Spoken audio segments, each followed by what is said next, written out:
कार्तिक कृष्ण अष्टमी की तिथि को श्री राधा रानी ने अपने कर कमल से कंकण उतारा और लीला पूर्वक कंकण छोड़ दिया। वह कंकण ही भीतर चला गया और वहां से कंकण कुंड अथवा श्री राधा कुंड प्रकट हो गया। आज भी राधा कुंड का जो मूल है उसमें आज भी कंकण की आकृति बनी हुई है। इस राधा कुंड के प्रादुर्भाव के मूल में एक घटना है कि जब भगवान श्री कृष्ण ने अरिष्टासुर का वध कर दिया, ये अरिष्टासुर कंस का भेजा हुआ दैत्य अरिष्टासुर जो विशालकाय वृषभ के रूप में आया और बड़ा उपद्रव करने लग गया। गोप गोपी ब्रजवासी हाहाकार कर उठे, भगवान की शरण में गए और भगवान ने अरिष्टासुर का वध किया।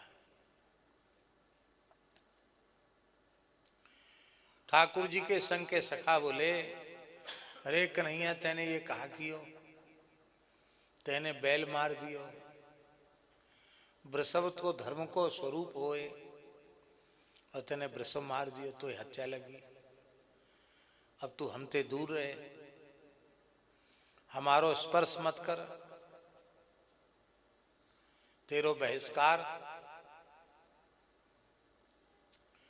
ठाकुर जी बोले, ये बैल थोड़ी था, ये बैल थोड़ी हो, ये तो असुर हो। अभी तो चिल्लाए रहे कि हमारी रक्षा करो रक्षा करो, मार दिए तो कहे तुम्हें हत्या लगी। मरते मरते अरिष्टासुर का जो वास्तविक रूप था राक्षस का वो प्रकट हो गया। तो ये तो बैल थोड़ा था, नकली बैल था, राक्षस था, अपने असली रूप में आ गया। ब्रजवासी बोले, भले ही अब राक्षस है गयो, पर तेने तो बैल के सिंग पकड़े के ना है। जैसे कोई गीले कपड़ा निचोड़ दे, ऐसे तेने भाई निचोड़ दियो, मार दियो, तो तेने तो बैल के सिंग पकड़े।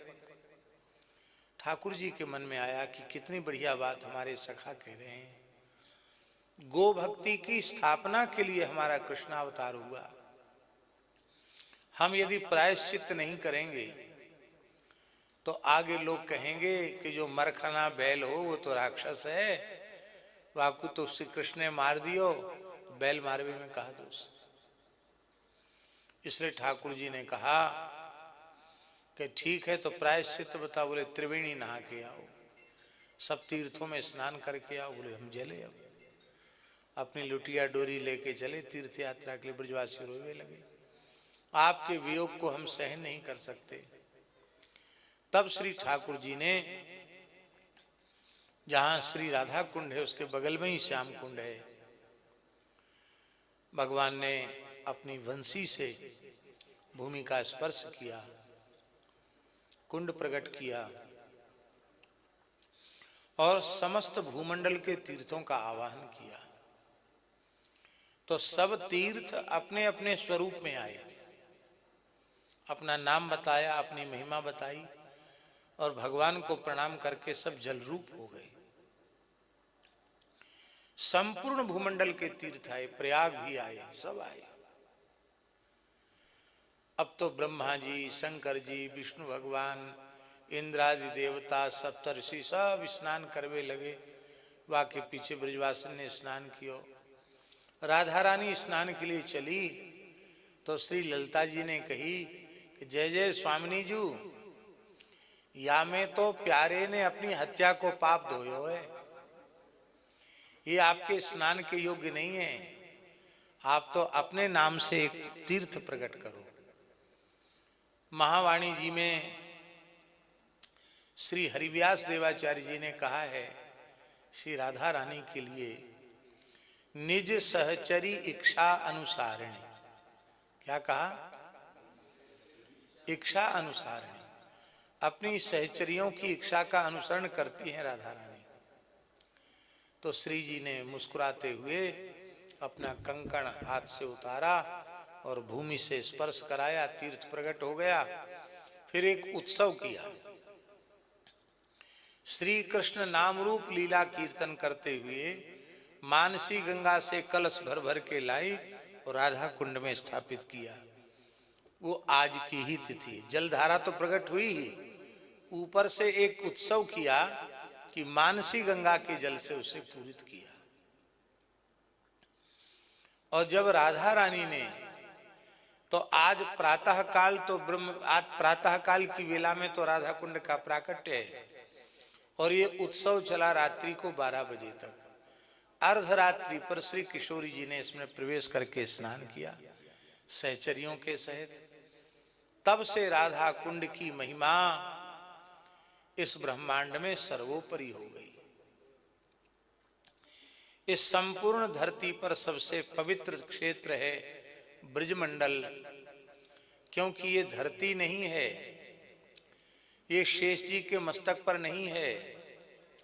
जब वाराह भगवान हिरण्याक्ष का वध करके रसातल से पृथ्वी को लेके आए और पृथ्वी को जल पर स्थापित करने लगे,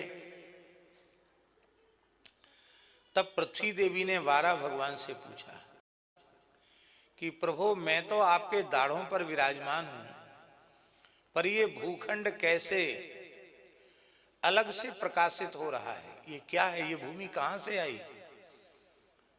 श्री ठाकुर जी ने कहा, वाराह भगवान ने कहा, हे वसुंधरे, ये सच्चिदानंदमयी ब्रजभूमि है,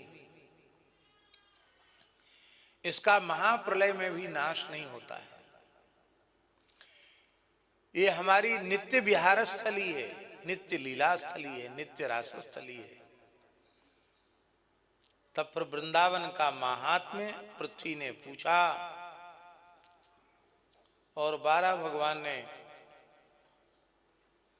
वृंदावन का महात्म्य उनको समझाया, सिखाया, बताया। इसका प्रसंग वाराह पुराण में वर्णित है। वृंदावन में जहां बैठकर वाराह भगवान ने पृथ्वी देवी को वृंदावन का, ब्रजभूमि का महात्म्य सुनाया, वो स्थान वृंदावन में 12 घाट है। परिक्रमा करते तो 12 घाट आता है कि नहीं? वही स्थल है जहां वाराह भगवान ने विराजमान होकर भूदेवी को वृंदावन का महात्म्य सुनाया। भूदेवी बोली, प्रभु मेरी प्रार्थना है, इस भूमि का संबंध हमसे जोड़ दो। मैं ब्रजभूमि से जुड़ जाऊंगी तो मैं भी धन्य हो जाऊंगी। तब वाराह भगवान ने इस भूमि को, इस ब्रजभूमि को और इस धरती से जोड़ दिया। तो इसलिए इस पूरे ब्रह्मांड में 84 कोष ब्रजमंडल सच्चिदानंदमयी भूमि है, साक्षात श्री राधा कृष्ण का प्रकट विग्रह है, भगवत स्वरूप है। वृंदावन महिमामृत में लिखा है, यत्र प्रविष्टो सकलोपि जंतु आनंद सच्चिद घनताम उपैति। कोई कीड़ा मकोड़ा भी वृंदावन की सीमा में प्रवेश कर जाए तो जब तक वृंदावन की सीमा में रहता है वह सच्चिदानंद स्वरूप होकर के रहता है। जैसे आग में पड़ी हुई वस्तु आग बन जाती है, ऐसे जो जीव वृंदावन पहुंच गया वो वृंदावन का स्वरूप हो जाता है।